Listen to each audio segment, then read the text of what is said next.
Welcome to the Reality Check podcast. I'm Zachary Phillips. In today's episode, I want to talk about why work doesn't have to suck. I feel like there's this massive misnomer that people just, for whatever reason, subscribe to. They think that work has to suck. And, you see it all the time on social media or talking to people. They will complain about Monday or, hope or pray that it's Friday. And it's like they're just counting time, just getting through the hours, getting through the days, just hoping, praying, begging that their workday is over. And to me, that's horribly depressing. And I want to try and dispel some ideas that suggest that you can't like your work. So, first of all, why does it happen? Well, the word work implies that it's not that fun. And, obviously in our, given the nature of humanity, everyone has to contribute something in order to survive. It just makes sense. But why does that thing have to be something that you don't like? Why does that thing have to cause you mental duress and stress and anger and resentment? Why does it have to be something that you're just counting time or going through the motions until the end of the day or the end of the week, just so you can have a couple of days off, or just so you can have a few weeks off at the end of the year? I don't think it has to be like that. And here's why. I think that people get stuck in ruts. We get stuck in comfortable ruts, as in we're not 100% happy in the work life or the relationship, whatever we're doing, but it's comfortable, so we accept it. Or we get stuck in the rut of having a bunch of money. If you're on an income that's of a certain amount, let's say it's $50,000 a year, and then you start disliking your job, or there's a coworker that you can't stand anymore, or whatever happens, and you start feeling like you want to leave. But if you leave, you'll be unemployed for a while, and you'll run the risk of not getting that same amount of money the next time you start, when you find another job. But the question is, does it really matter? Now, obviously there's a base level of money that everyone needs to earn. But beyond that base level, and it'll be different for everyone, depending on where you live and your family situation and all that sort of stuff. But beyond that base level, it's all just gravy. But, I'm speaking from experience. I was on a pretty decent wage working full time and with some part-time jobs after that as well. And I was doing about maybe 55 to 60 hours a week. But I wasn't that happy.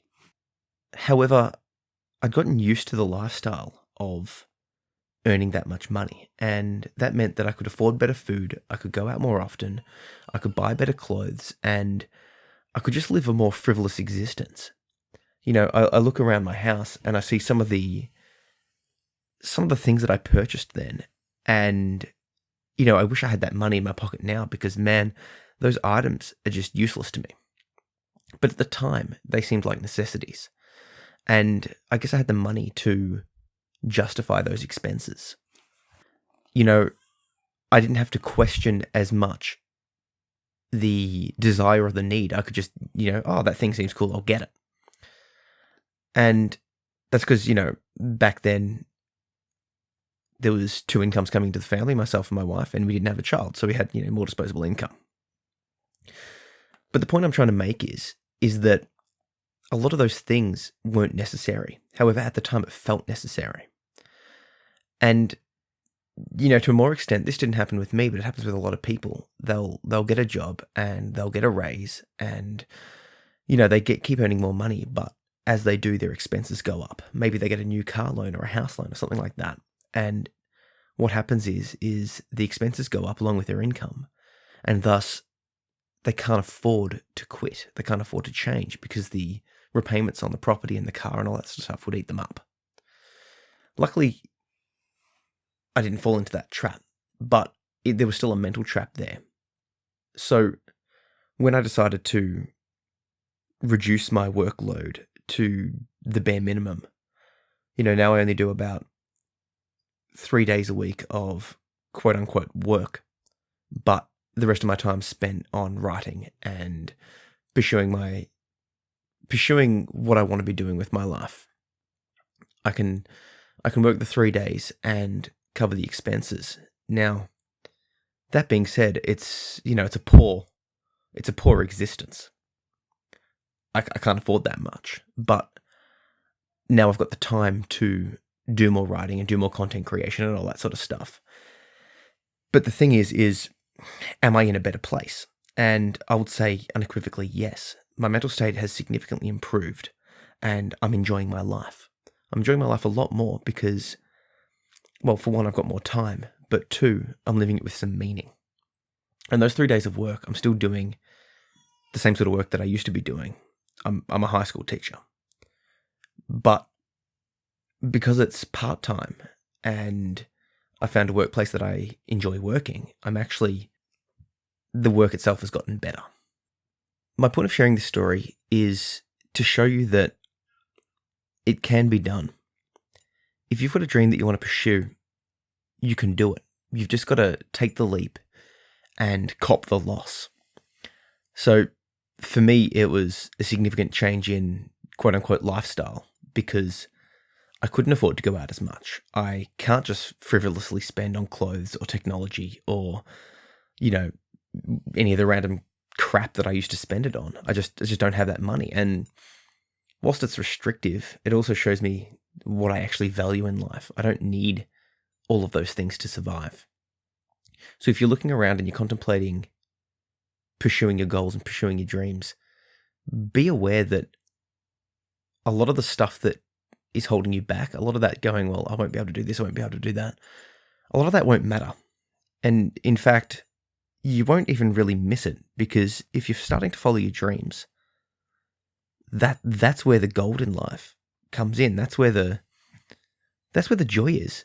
What else is there to do in life other than pursue your dreams if you really think about it? I got fed up with the idea of working full-time and with the goal of making money just to survive into a life or survive until an age that I could retire. What's the point in that? What's the point in just marking time and going through life just to die? That thought became too overwhelming and I had to change. But I can hear people saying, well, I can't afford it. I've got this problem, I've got that problem. There's family, I'm sick or my family's sick or, I've got mortgage repayments, I've got credit repayments, I've got all this sort of stuff. Look, I get it. But my counter to that is this. There will always be issues. There will always be problems. There will always be people saying that you can't. There will always be reasons saying that you can't. If you wait 2 years, if you're waiting for this ideal time, that time will never come. Because in 2 years' time or 5 years' time or 10 years' time, there'll be reasons that you can't do it then. Maybe the problems that you've got now will be gone, but you'll have new ones.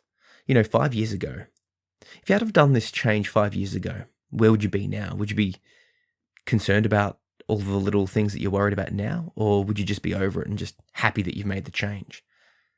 Like how many times in your past have you gone, man, I wish I had have started this earlier. I wish I'd have taken up this hobby or started working out or dieting or reading or whatever it is 5 years ago. What place would you be in now? The same thing is true for making a change of career or pursuing your dreams in this regard. Because if you had have done it years ago, the problems would have been gone and you would be over it. Now that thought, of course, doesn't help you overcome the problems that you've got. But if you're aware that you're always going to have problems and that everyone that's made a change has dealt with their problems that seemed overwhelming at the start, you know that you too can begin to overcome your problems. Because if someone else can do it, most likely you can.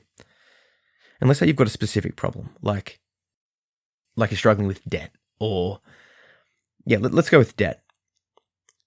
There are books out there that you can read to help you to overcome issues with debt. For example, I'll Teach You to Be Rich by Ramit Sethi. Now, that's just one example. But if you've got that problem, you can take the steps to educate yourself to get, to move beyond it and overcome that problem. If your health and fitness is stopping you, look into books, for example, The 4-Hour Body by Tim Ferriss, who will cover how to get the body you need or get healthy. If you feel like you don't have the discipline, read Jocko Willink's Extreme Ownership. the point I'm trying to make here is that there's help and resources available for whatever problem you feel that you have. If you're struggling with mental illness, go and see a psychologist or read a good self-help book. And one that I would recommend would be 10% Happier by Dan Harris or The Happiness Trap by Russ Harris. Now, all of those books are readily available, and there will be one for any topic that you have. But if you're letting a lack of knowledge stop you, to be frank, that's just laziness. The first step is to look into, well, define your problem. This is my issue. And then find a book or find a person or a resource or something that can help you to get past that. Because if you've got the problem, I guarantee you someone somewhere has dealt with that problem and probably have written a book by it. So, take the step and take that action. With that in mind, I want to bring it back to the concept of being in a happy rut. The idea of a rut is that you're comfortable, but you're not 100% happy. And the danger here is that you can just be comfortable for the rest of your life. And it's like, if 10's the maximum happiness and excitement and adventure that you can have, 0 being the worst, 5 is sort of that mid-range, not feeling anything, you're at a comfortable 6.5. You're feeling happy, there's nothing really bad happening in your life, and you're just comfortable, you're going by. But the problem with the 6.5 out of 10 life is that it's mundane. There'll always be this feeling of, I could be doing more. I could be following my dreams. I'm destined to do something beyond what I'm currently doing. So, I'm sort of hesitant to suggest this sort of thing to people because it can make them start to question things. But, if you're not excited to get up in the morning, if you're not excited to do your job, what are you doing? Why aren't you taking a step now to change it? It's the feeling of mundanity, and if you're not enjoying it even more so, these feelings are just going to get more and more and more. It's not like it's going to fix itself. You might be lucky and maybe the person, if there's an issue with the person, they move away, or maybe there's some sort of change that will happen. But for the most part, you've got to make the change in your life. If you're not happy in a relationship or a job or whatever you're doing, it's on you to make that change. I think a lot of people are sort of sit there waiting for opportunities to come and waiting for life to happen, but they don't take the actions and the steps that they can themselves to push. They're waiting for something else to change. They're waiting for the rain to fall. It's like they're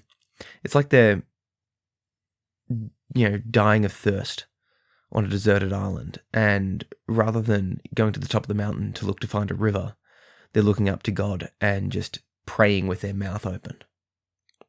There's a reason the saying goes, God helps those who help themselves, or, the harder I work, the luckier I am, or hard work beats talent when talent doesn't work hard. They're all alluding to the same thing.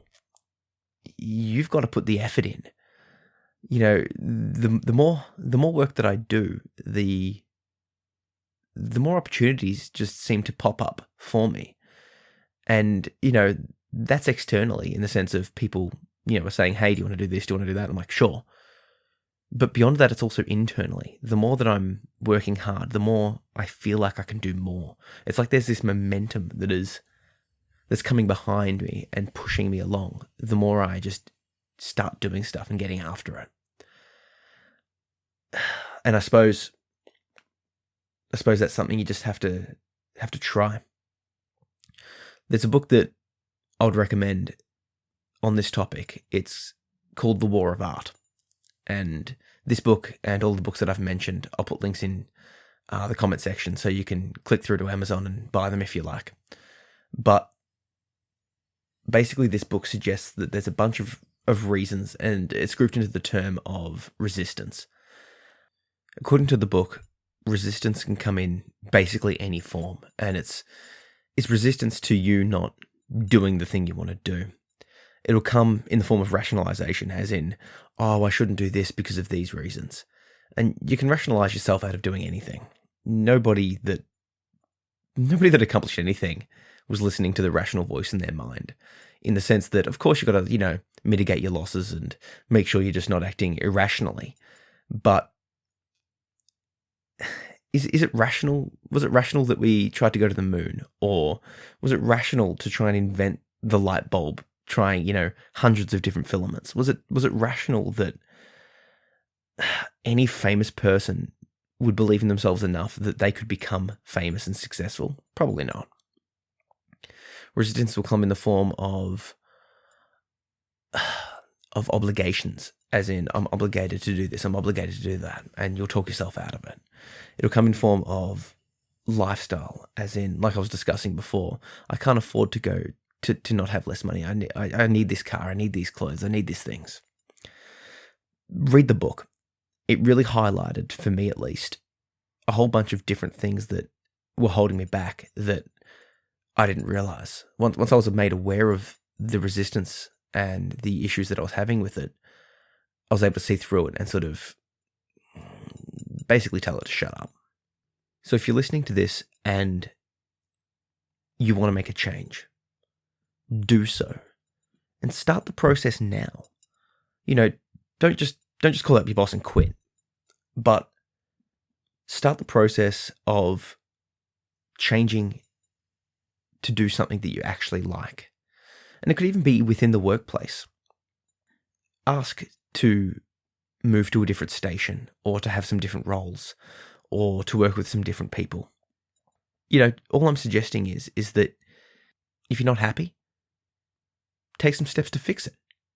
Because if you don't take those steps now, you never will.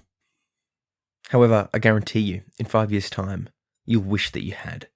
You'll wish that you've taken those steps and those actions to start pursuing your dreams, to start working in a career that you actually enjoy, or at least taking steps to make your life a little bit better. Thanks for listening. If you want to check out my book or blog or my Share Your Story project, you can head over to my website at zachary-phillips.com. And just a final note, I'm going to do an Ask Me Anything podcast fairly soon. So if you connect with me through my website or on social media at Zach P. Phillips, I'm on Twitter, Instagram, and Facebook, you can ask me any questions you like, and in the next podcast, I'll make my way through them. I wanted to address the things that you want to hear, so please shoot me a message, ask away, and yeah, see you next time.